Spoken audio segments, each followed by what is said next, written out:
Hello everybody, welcome in the world of यथार्थ आयुर्वेद. ओम धन्वंतरी नमः. Myself Kanhaiya Devdas Chavan. तुमच्यासमोर मी आज घेऊन आलेलो ते म्हणजे औषधी कल्प फर्स्टमधलं टॉपिक आणि खरलीय रसायनचं एक्झाम्पल आहे बृहत्वात चिंतामणी रस. आता हे जे बृहत्वात चिंतामणी रस आहे मित्रांनो, याचे तुम्हाला हे वेगवेगळ्या प्रकारचे आपल्याला घटकद्रव्य बघण्यास मिळतात. आता या घटकद्रव्यांचे आपण खास करून वात पित्त रोगामध्ये उपयोग करतो. अशा पद्धतीने हे श्लोकातून सांगण्याचा प्रयत्न होता तुमच्यासमोर. एवढं समजलं का? हो की नाही? आता हे बघा मित्रांनो, तुमच्यासाठी हे घटकद्रव्य लक्षात राहण्यासाठी मी एक ट्रिक बनवलेली. तर हे काळजीपूर्वक गोष्ट आहे का? तर प्राध्यापक मोरे नावाचे एक शिक्षक असतात आणि ते एकदम सरळ साधे भोले असतात, परंतु त्यांना वात रोग होते आणि म्हणून त्यांना चिंता होते. तर बृहत्वात चिंतामणी रस,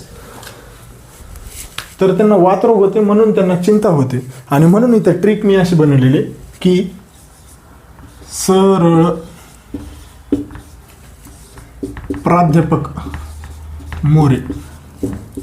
तर हे बघा मित्रांनो, काळजीपूर्वक. एस फॉर सुवर्ण भस्म, ए फॉर अब्रक भस्म, आर फॉर रजत भस्म, ए फॉर सोडून द्या, एल फॉर लोह भस्म, प्रा फॉर प्रवाळ भस्म, म फॉर मुक्ता भस्म आणि र फॉर रससिंदूर भस्म. अशा पद्धतीने हे सर्व घटकद्रव्य तुम्ही या ट्रिकनं लक्षात राहू देऊ शकता. आता हे बघा मित्रांनो, हे सर्व घटकद्रव्य तर आपल्याला घेतलेले आहेत. आता याच्यामध्ये सुवर्ण भस्म हे 3 भाग घ्यायचे, रजत भस्म हे 2 भाग घ्यायचे, लोह भस्म हे 5 भाग घ्यायचे आणि रससिंदूर हे 7 भाग घ्यायचे.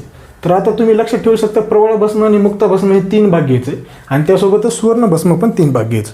अशा पद्धतीनं हे सर्व घटकद्रव्यांची मात्रा म्हणजे कशा पद्धतीने घ्यायचे हे सर्व तुमच्यासमोर मी मांडण्याचा प्रयत्न केलेला आहे. तर इथपर्यंत समजलं का? आता आपण समोर जर गेलो मित्रांनो, तर त्याच्यामध्ये आपल्याला याच्यामध्ये कुमारी सुवारसाची भावनाद्रव्य म्हणून त्यामध्ये उपयोग केलेले आहे. कोणती सुवरस? तर कुमारी सुवरस म्हणून यामध्ये उपयोग केलेले. हे एक लक्षात राहू द्या, महत्त्वाचा पॉईंट आहे. त्याच्यानंतर समोर जर गेलो आपण तर केमिकल कंपोजिशन पॉईंट येते. NCSM-नुसार केमिकल कंपोजिशन सांगितले. आता हे जे घटकद्रव्य आहेत त्यांचेच केमिकल कंपोजिशन आपल्याला घ्यायचे. तर सर सुवर्णाचा कोणता? तर ऑरम येईल, नॅनो पार्टिकल्स. रजत भस्माचा हे येईल, सिल्वर येईल, आहे की नाही? त्याच्यानंतर लोह भस्माचा Fe2O3 येईल. त्याच्यानंतर प्रवाळ भस्म मुक्ता भस्माचा CaCO3. त्याच्यानंतर अब्रक भस्माचा KMG3SI3Al O10OH2. अशा पद्धतीने हे केमिकल कंपोजिशन्स या सर्व घटकद्रव्यांचे होते. तर आता इथपर्यंत